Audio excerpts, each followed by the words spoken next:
The Elephant Butte Dam was one of the first big engineering projects out west. Before construction, the Lower Rio Grande was a harsh and arid desert terrain that didn't allow for much farming. But the farmers were really limited to how much they could grow because of the limited grow season and moisture available. Jesse Higgins is the dam site manager.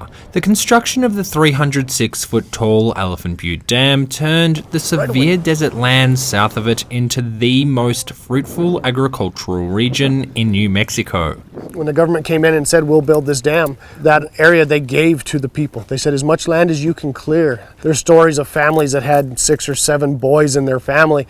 Well, they could clear a bunch of land, and that's some of your big farmers down in Hatch, Array, Old Messiah still to these days. Higgins says when he was younger, he can remember the dam filled to the brim, at times looking like it was going to spill over the lip. Now the water levels rest below rings visible around the shore of the lake. Today, it's only 12% full. Phil King is a consultant with the Elephant Butte Irrigation District. It delivers water to as many as 7,000 farmers in New Mexico. King says the demand for water has surpassed the dam supply, and that supply is only diminishing with rising temperatures. It's been just brutal year after year after year after year. King says wetter conditions in the past allowed for agriculture that may not be sustainable today or into the future. A 2015 NASA climate study projects a harsher drought on the horizon that could last 30 years.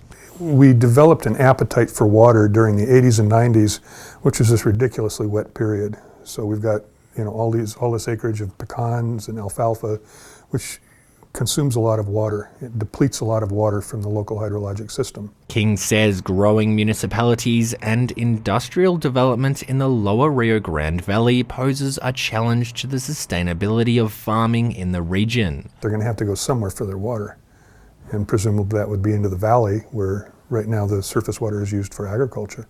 King says he's working with economic developers to diversify the region's water sources. The irrigation district is testing the feasibility of a desalination plant that could supply water for industrial use in Santa Teresa. So that does protect the supply for agriculture as well. That's why EBID is interested in it.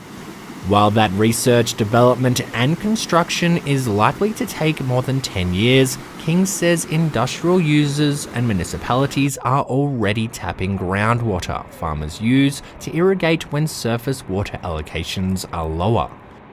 Elephant Butte Irrigation District recently launched DROP, the Depletion Reduction Offset Program, to mitigate the industrial and residential impact on the continued feasibility of farming. The program allows users to offset their water use and lease water from farmers. There's not been a mechanism for them to be able to offset their impacts before. And basically what they would do is enter into contracts with EBID farmers to fallow agricultural land.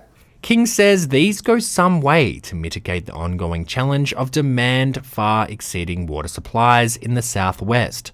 But there are always challenges. This is not the panacea for the problems down here. You naively think that if I can just get this problem solved, we won't have any more problems. But that just isn't the case.